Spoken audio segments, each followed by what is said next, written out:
طب والله العظيم بصوا اسمع الكلمه اللي انا هقولها دي. انا بقالي 3 ايام بقول الكلام ده.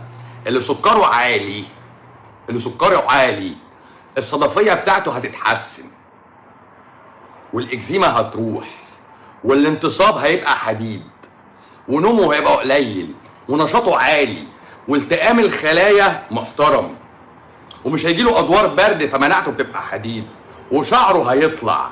ده بفضل السكر. يعني يا باشا السكر هو سبب التحسن؟ يعني لو وطيت السكر بغباء امي هموت؟ عشان كده في واحد كاتب عجبني قوي الكومنت ده، كنت فرحان فيه قوي قوي قوي قوي قوي.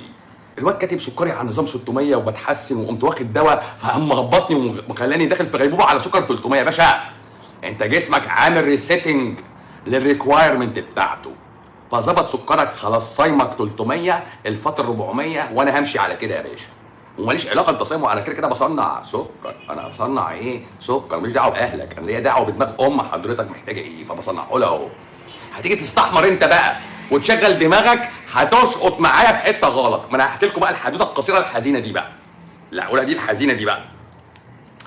امبارح بالليل تليفون من نيو جيرسي. الو، اونلاين بقى. هو هتلاقي اسمه فيكتور غطاس، هو صديق مع الصفحه بقاله شويه. والمهم الظاهر كانت اخته بقى لها سنتين بتقول له عليا، وهو يقول لها مين ده وهمشي ورا. المهم مشي ورايا يعني، خلاص بقى له 6 شهور بس شغل دماغه معايا برضه. فقال لي ايه؟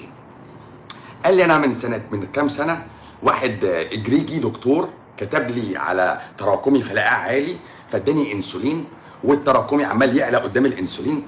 بدي بعلي انسولين والتراكمي يعلى، بدي ادويه والتراكمي يعلى. المهم في واحد الماني دخل في النص باين، حط التاتش بتاعه، قال له ما تعديش عليا هنا تاني غير الدعامات بقى اللي تتركب. يعني دواء زياده معاه دعامه، ودواء معاه دعامه. هو بقى له شويه لحد ما 6 شهور مشي معايا على النظام، بطل الانسولينات، بس عمل حركه اصبر بقى عليا. قال لي ايه؟ لقيته بيقول لي التراكمي ظبط معاك انت لوحدك مع نظام انا.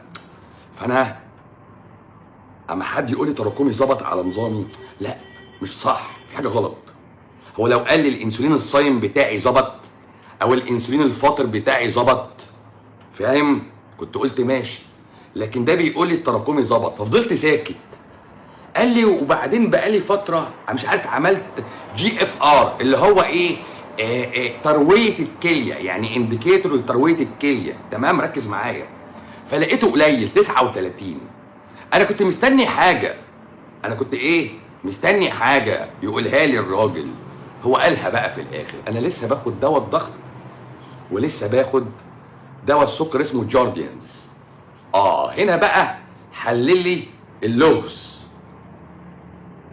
ما انت دواء السكر على جسم سليم هيوقع سكرك طبعا. انت بتاخد جارديانز، انت سبت اضعف واحد فيهم، يعني وقفت الانسولينات بالدياماكرون بالبتاع بالسيدوباش بل وسبت الجارديانز وسبت دواء الضغط. فبالتالي انت لعبت مع جسمك لعبه توكسين صريح بقى.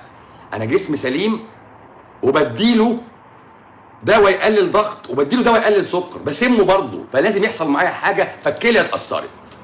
انا بكلم فيكتور هوجو غطاس في نيو جيرسي. المكالمه ما خدتش كتير بيني وبينه، بس قلت له وقف الدواء خلال شهر، ولو كلام حضرتك صح الGFR بتاعك هيعلى يبقى 55. فهمت حاجه ولا لا؟ اعتقد فهمت ولا لا؟ اعتقد فهمت. يبقى فيكتور غلط غلطه مع النظام. اوعى تاخد دواء يحفز الانسولين او يحفز مستقبلات تدخل السكر في الكبد او في الدهون او تنزله في البول. ما تلعبش مع السكر اللعبه دي خالص.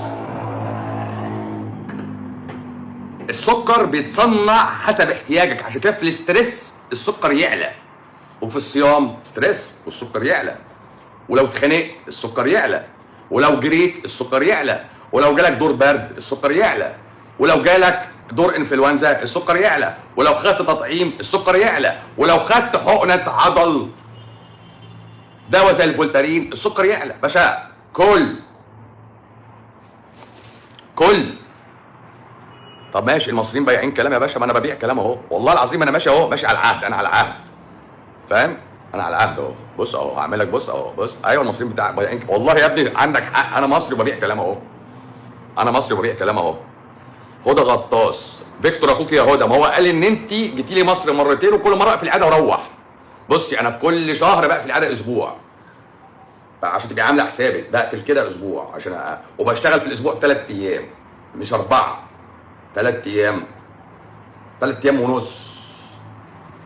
فهمت؟ اطرقع له ايه؟ ما هو اخته فوقيك اهي، هدى غطاس اللي قالت لا هدى غطاس اللي قالت لاخوها فيكتور غطاس. خلاص عشان تبقى انت عارف. وفيكتور عمل الغلطه. فهمت؟ فيكتور عمل ايه؟ الغلطه. ايه هي بقى الغلطه بتاعت فيكتور؟ ها؟ ايه الغلطه بتاعت فيكتور؟ ان هو خد مع انا بص انا شايف صورتي واقفه هنا، مش عارف هي واقفه ولا شغاله الصراحه.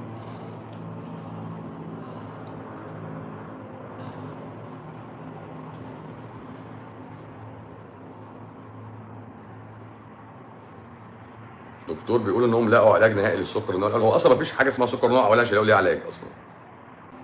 بص يا استاذه لبان، اسمك لبان، اشربي ملعقه دجاج. بتشربي يا قلبي اللي انت عايزاه، اشربي اللي انت عايزاه يا روحي، انا ما عنديش مشكله في حاجه، بس ما تشتكيش يا قلبي والنبي الله يخليكي. اللي عايز يشرب حاجه يشربها، اللي عايز حاجه ياكل حاجه ياكلها.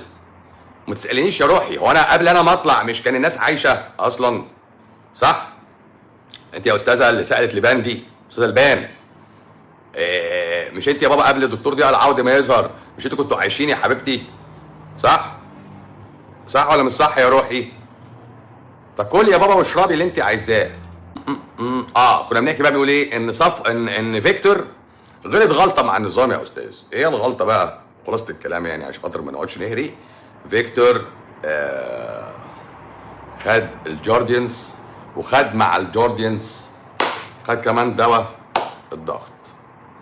ايوه يا بيه، مفيش حد بياخد دواء، مفيش. اوعى تاخد دواء، اوعى تاخد دواء، اوعى تاخد دواء، اوعى تاخد دواء، اوعى تاخد دواء، اوعى تاخد دواء.